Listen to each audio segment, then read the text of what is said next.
Dictation start होगी 5 second बाद। Yes, विश्व में असाधारण प्रतिभा के स्वामी बहुत कम लोग होते हैं। ऐसी ही एक असाधारण प्रतिभा का नाम है मिल्खा सिंह। वास्तव में मिल्खा सिंह केवल एक नाम नहीं है, बल्कि साहस, संघर्ष और प्रेरणा की एक ऐसी दास्तान है जिसने बचपन में भारत पाक बंटवारे के दौरान अपना पूरा परिवार खोने के बावजूद अपनी राह खुद बनाई और अपनी मेहनत के बल पर बुलंदियों को छुआ। मिल्खा सिंह का जन्म 20 नवंबर 1929 को पंजाब प्रांत के मुजफ्फरगढ़ जिले के गोविंदपुरा गांव में हुआ था। अब यह स्थान पाकिस्तान में स्थित है। हालांकि उनकी जन्म तिथि संदिग्ध है। कुछ सरकारी दस्तावेजों के अनुसार उनकी जन्म तिथि 17 अक्टूबर 1935 या 20 नवंबर 1935 है। सिख राठौर राजपूत परिवार में जन्मे मिल्खा सिंह को बचपन में ही भारत पाक बंटवारे के दौरान हुई हिंसा में अपने पूरे परिवार को खोना पड़ा था। वह किसी तरह भागकर भारत आ सके थे। यहाँ आकर उन्होंने कुछ समय तक पुराना किला, रिफ्यूजी कैंप और शाहदरा पुनर्वास कॉलोनी में शरण ली। एक समय था जब अनाथ मिल्खा सिंह के मन में अपने परिवार को खोने के बाद बहुत रोष था और उन्होंने डाकू बनने की ठान ली थी। लेकिन उनके ही एक भाई मलखान सिंह ने उन्हें भारतीय सेना में भर्ती होने की सलाह दी। मिल्खा सिंह पर अपने भाई की सलाह का असर हुआ और उन्होंने आर्मी में भर्ती होने की कोशिशें शुरू कर दी। वर्ष 1951 में अपने चौथे प्रयास में इन्हें भारतीय सेना में जगह मिल गई।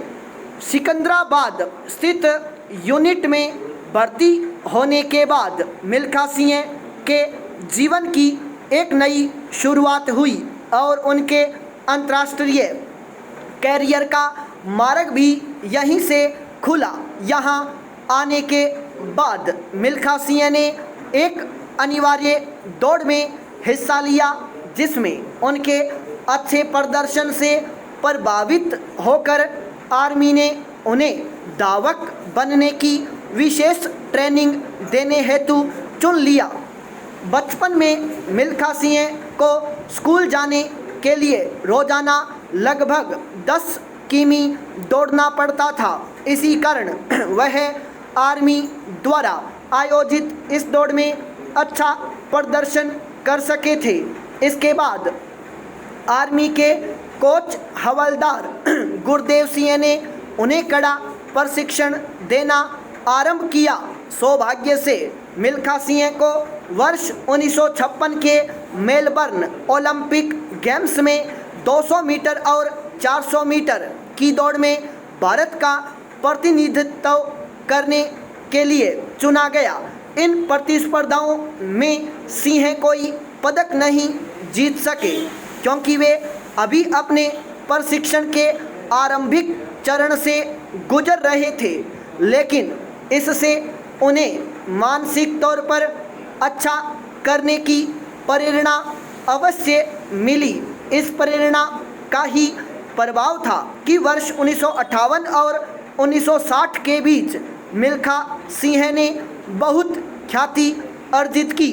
वर्ष 1958 में उन्होंने राष्ट्रीय खेलों में हिस्सा लिया और 200 मीटर और 400 मीटर की दौड़ में स्वर्ण पदक जीतकर रिकॉर्ड भी बनाया। इसी वर्ष उन्होंने राष्ट्रमंडल खेलों में 200 मीटर और 400 मीटर की दौड़ में भाग लेकर स्वर्ण पदक जीते। वर्ष 2014 में विकास गौड़ा द्वारा राष्ट्रमंडल खेलों में स्वर्ण पदक जीतने से पूर्व मिल्खा सिंह एकमात्र ऐसे भारतीय एथलीट रहे हैं जिन्होंने राष्ट्रमंडल खेलों में एथलेटिक्स प्रतिस्पर्धाओं में व्यक्तिगत स्तर पर स्वर्ण पदक हासिल किया है। वर्ष 1958 के टोक्यो एशियाई खेलों में भी इन्हीं श्रेणी की दौड़ों में भाग लेकर सिंह ने स्वर्ण पदक प्राप्त किया। सिंह ने वर्ष 1960 में हुए रोम ओलंपिक खेलों में 400 मीटर की दौड़ में भी हिस्सा लिया, लेकिन केवल 0.1 सेकंड के अंतराल से वह कांस्य पदक जीतने से चूक गए और स्पर्धा में चौथे स्थान पर रहे। इसके बाद वह वर्ष 1962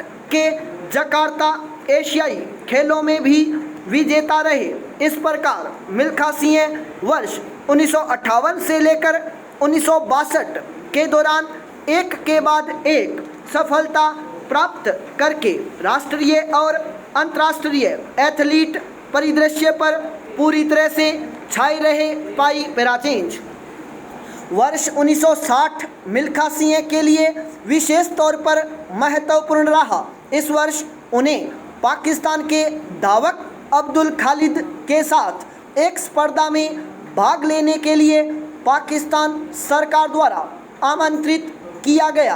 प्रारंभ में भारत पाक बंटवारे से बुरी तरह आहत मिल्खा सिंह ने इस स्पर्धा में भाग लेने के लिए इनकार कर दिया था, परंतु तत्कालीन प्रधानमंत्री पंडित जवाहरलाल नेहरू के आग्रह पर सिंह ने न केवल दौड़ में हिस्सा लिया बल्कि अपने पाकिस्तानी प्रतिद्वंदी को हराया भी। दौड़ खत्म होने के बाद तत्कालीन राष्ट्रपति जनरल अयूब खान ने मिल्खा सिंह को फ्लाइंग सिख के नाम से पुकारते हुए कहा था, आज तुम दौड़े नहीं उड़े थे। इसी के बाद मिल्खा सिंह को फ्लाइंग सिख कहा जाने लगा। देश को राष्ट्रीय और अंतर्राष्ट्रीय स्तर पर ख्याति दिलाने वाले मिल्खा सिंह को अब तक अनेक पुरस्कारों और सम्मानों द्वारा नवाजा जा चुका है। एक धावक के रूप में अच्छा प्रदर्शन करने के कारण उन्हें सेना में पदोन्नति मिली और सेना से सेवानिवृत्त होने के बाद उन्हें पंजाब के शिक्षा मंत्रालय के अंतर्गत खेल निदेशक नियुक्त किया गया। वर्ष 1959 में सिंह को पद्मश्री और हेल्म्स सम्मान से भी सम्मानित किया गया। सिंह ने वर्ष 2013 में अपने जीवन पर आधारित एक पुस्तक the race of my life लिखी थी, जिस पर वर्ष 2014 में भाग मिल्खा भाग के नाम से एक फिल्म भी बन चुकी है। इस फिल्म को काफ़ी सराहना मिली और देशवासियों ने इसे बेहद पसंद भी किया। इस समय मिल्खा सिंह चंडीगढ़ में रह रहे हैं। उनका व्यक्तिगत जीवन भी काफ़ी प्रेरणादायक है। इस उम्र में भी वह बहुत सक्रिय रहते हैं। अब वह शौकिया तौर पर गोल्फ खेलते हैं और साथ ही मिल्खा सिंह चैरिटेबल ट्रस्ट भी चलाते हैं। इस ट्रस्ट के माध्यम से वह ज़रूरतमंद खिलाड़ियों को सहायता प्रदान करते हैं। उल्लेखनीय है कि मिल्खा सिंह और उनकी पत्नी निर्मल कौर ने वर्ष 1999 में एक 7 साल के लड़के को गोद भी लिया था, जो टाइगर हिल की लड़ाई में शहीद हुए उनके साथी विक्रम सिंह का बेटा था। मिल्खा सिंह का जीवन करोड़ों भारतीयों के लिए सामाजिक और व्यक्तिगत दोनों स्तरों पर प्रेरणादायक और अनुकरणीय है। वह ओलंपिक रिकॉर्ड बनाने वाले अब तक अकेले भारतीय धावक हैं। उनके पुत्र जीव मिल्खा सिंह ने उनके बारे में सच ही कहा है। मिल्खा सिंह कई पीढ़ियों में एक बार ही पैदा होता है। भारत को अपने इस अभूतपूर्व धावक पर सदा गर्व रहेगा। स्टॉप।